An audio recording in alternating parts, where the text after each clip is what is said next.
Hey guys, JG, physio coach here with you, and today I want to talk about something I see really often. That's anterior knee pain on the squat. That's coming up next.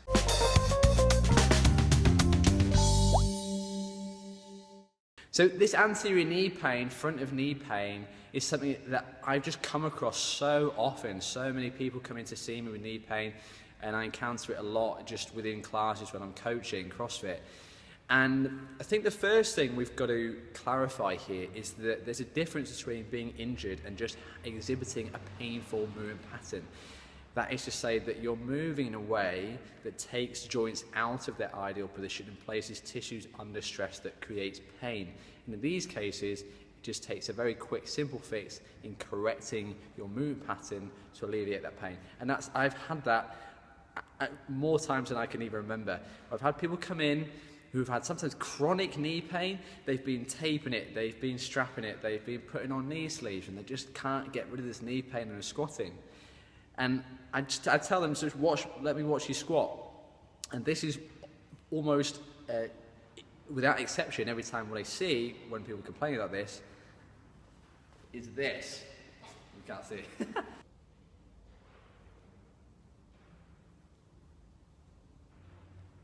So I'm over-exaggerating it a little bit so you can really see clearly, but this idea is that the knees are shooting forward, and in a worst case scenario, this is why we have that kind of standard say, knees shouldn't track past the toes because of that stress it puts on the knee structure itself.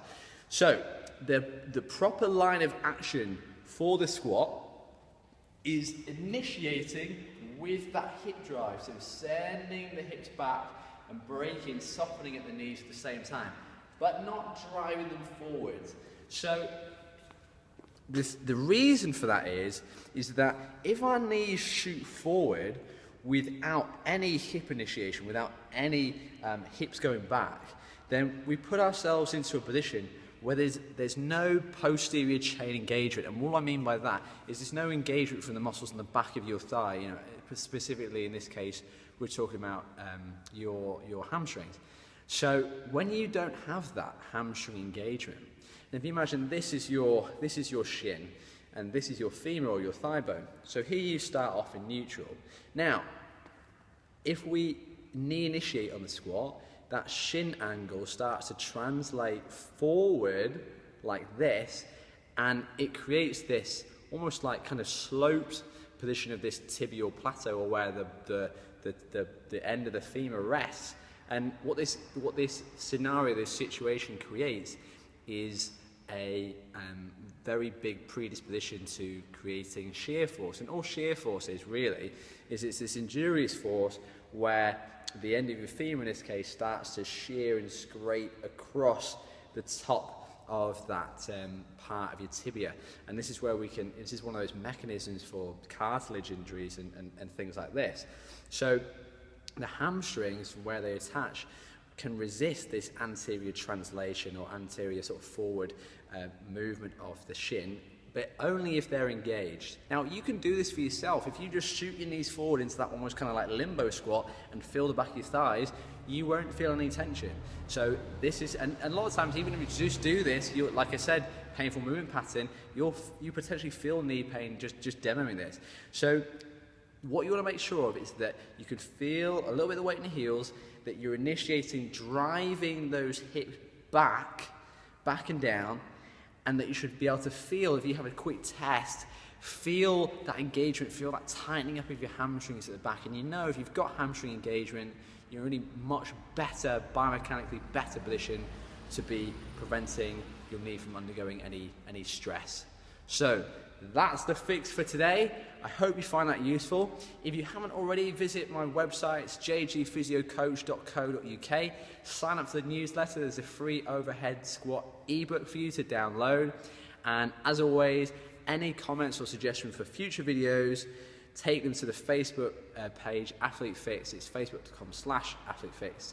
And follow us on Twitter @AthleteFix as well. Okay, take care, guys, and see you next time.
So anterior knee pain as it relates to squatting, what we're talking about today, is something that I encounter so frequently in the clinic when people come to see me for physio, in coaching when we're doing classes. It's such a common complaint. But often, and what we have to sort of differentiate here, is that some people have knee injuries. In some cases, people are just exhibiting a painful movement pattern. That is to say that they're moving in such a way that's putting their joints under a stress that then creates pain. But it doesn't necessarily mean that they are injured or that they've sustained an injury. And this is one of the reasons why in the assessment we always look at function first. So we look at how they're moving, or whatever complaint they're coming in with, in this case squatting. How are you squatting? And in some cases, I've had people come in and, a gentleman who had pain squatting for ages, and he taped it up and he'd strapped it up, and there was just nothing he can do to get rid of his pain. And I just asked him, just let me see you squat. And the squat that he was doing was this.